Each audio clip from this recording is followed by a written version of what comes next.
Thank you guys for joining me here on the last segment of today's show, just to go over some other news that I saw elsewhere in the NFL regarding the Atlanta Falcons and their quarterback situation, because the Falcons obviously barely missed the playoffs this season after seeing their 6-3 NFC South leading record kind of dwindle away as the season went on. And the Buccaneers obviously won that division, and now the Falcons find themselves with another losing season and missing the playoffs for a seventh consecutive year as well. And I think we started to see things change really on an offensive perspective when they lost to the Saints after they had just fired their head coach. They played the Atlanta Falcons, and to be honest, at the moment when I saw them lose that game, I didn't really think too much of it. I just felt like, it was a bad Sunday for the Falcons.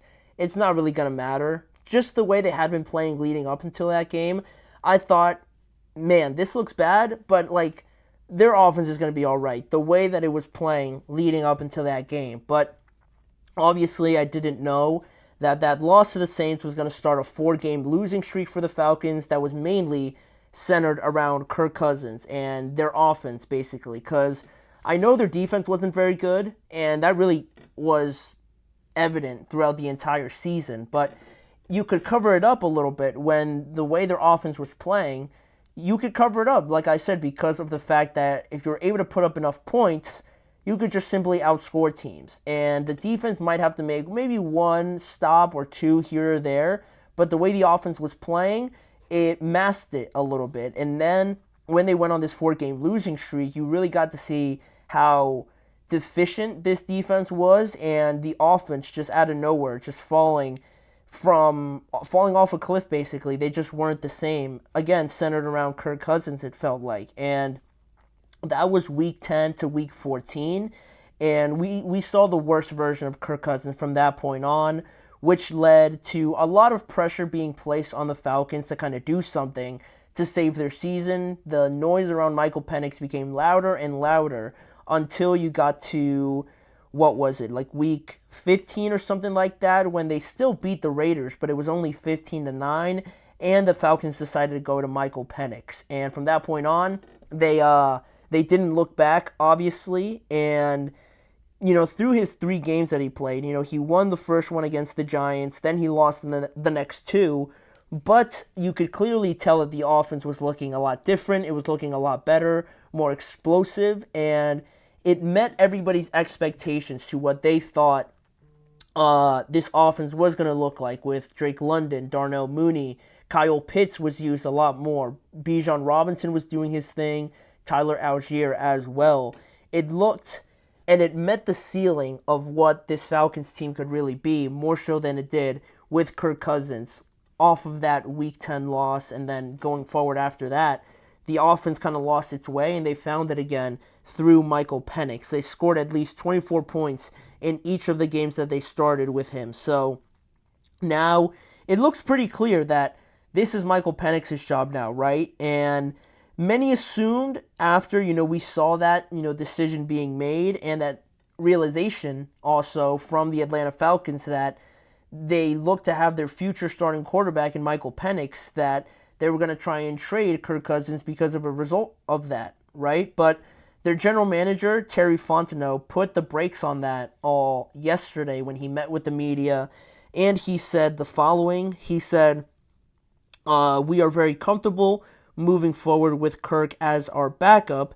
Kirk is a great man, and he's been a great support for Mike. We are very comfortable moving forward with him as the backup. And although he says that, there has been some contradicting reports off of the bat of that, and even before that, right? Because before that, when, like I said, when Michael Penix made that jump to be the starter, or really when the Falcons decided that it was time to move off of Kirk Cousins, one of the reports that came out maybe a week or a week and a half later came from ESPN that reported that executives around the NFL expected the Falcons to cut Kirk Cousins before March 17th because they wanted to avoid that $10 million roster bonus, so it made sense for them that Kirk Cousins clearly was past the level that kept him as the starting quarterback. So a lot of executives, like the report said, figured that the Falcons were going to cut him before they owed him even more money, right? Then this week, you get another report from the NFL Network that also said, this one more in line with what their general manager, Terry Fontenot, was saying. The report claimed that the Falcons will listen to trade offers because they prefer not to outright cut Kirk Cousins, and it also said, this report, that they're also open to keeping Kirk Cousins on the roster. So this one aligning a lot more than that ESPN report, but it does bring up, obviously, the biggest point about the money and things like that with Kirk and the contract that they gave him. Obviously, because that's a huge point of emphasis, a huge swaying point, right? Because the original plan was to have Kirk there, probably play at least 2 years, because that's when the guaranteed money ran out, right? The guaranteed money is for the first 2 years, and then it's not guaranteed anymore. But obviously that point of making the switch over to Michael Penix came a lot earlier, and now you owe him guaranteed money for the next year. And some of these scenarios that follow this situation obviously have to do with the financial side. And there's a couple options that the Falcons can go through if they decide on one of them. One of them would be to cut him before June 1st, kind of like the March 17th sort of deadline. And if they cut him before June 1st, they are going to have $65 million in dead cap money this upcoming year. So that's not very attractive for the Falcons, obviously. But that's one option they could do if they really just want to move on from him. They could trade him before June 1st, but then that would mean $37.5 million in cap space, and depending on what you're going to get for him, that might not be worth it if you're not going to get back the necessary compensation that you believe is appropriate for Kirk Cousins. So that's another option they could do.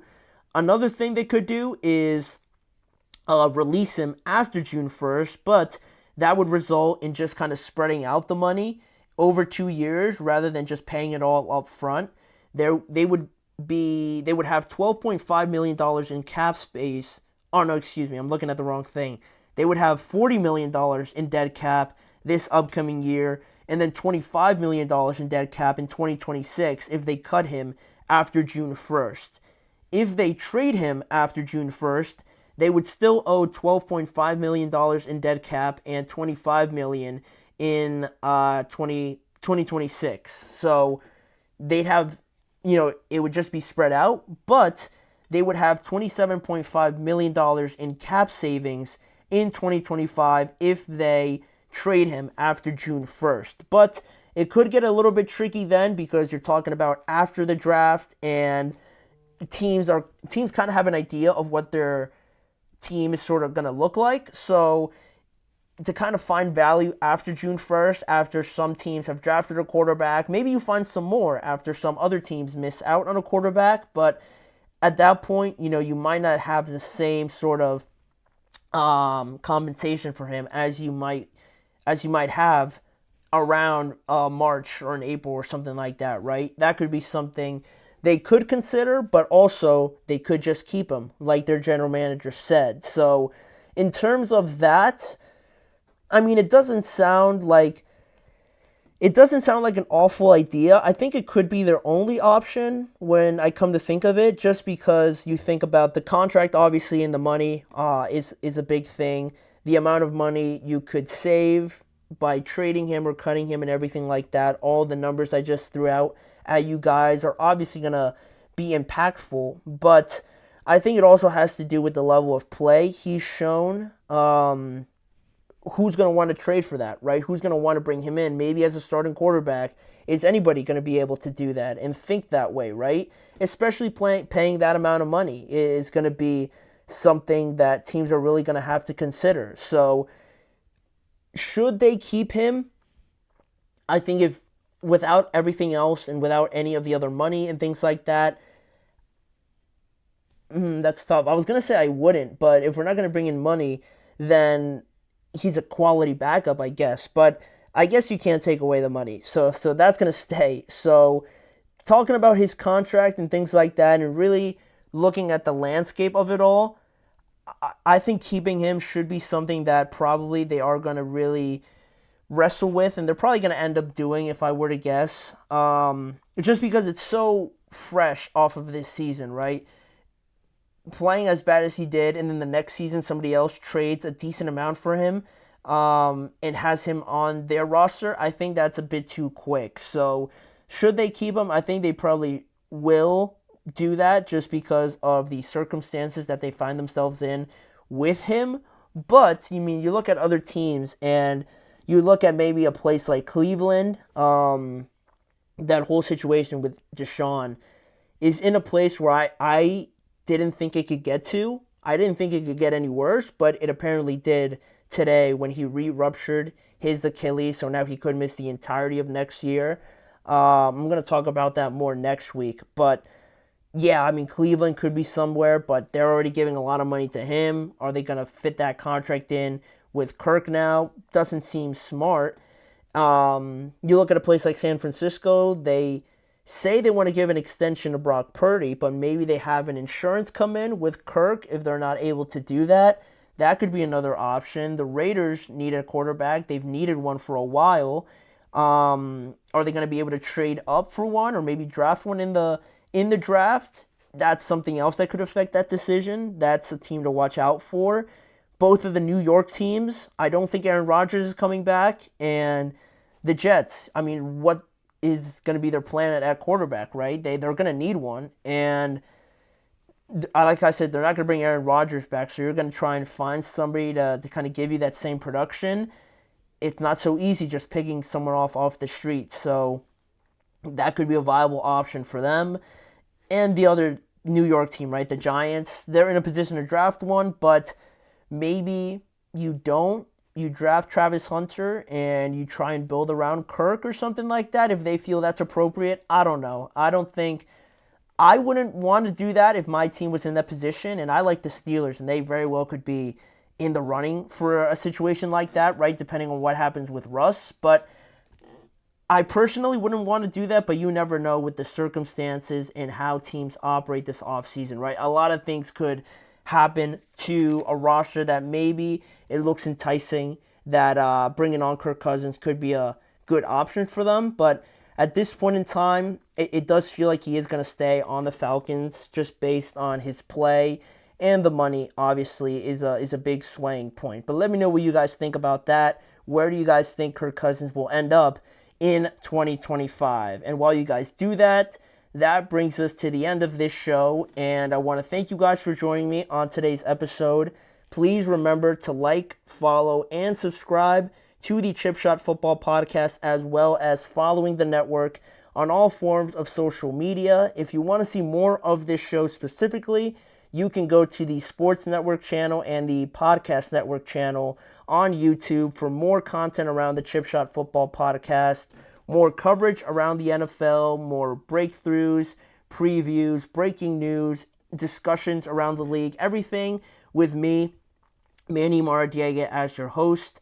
Hoping you guys have a great weekend. Hope you guys enjoy the wild card rounds. Try and watch as many as possible, and we'll be back on here on Monday to break all of them down, as well as talking about the wild card game on Monday as well. So I'll see you guys back here on Monday.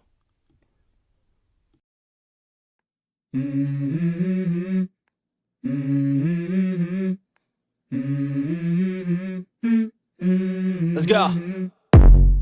I wake up to a little bit of drool on my pillow, feel like it's gonna be a bad day. Yeah, I'm tired of shit, and the coffee ain't hit yet, damn, ain't that great. I don't wanna go to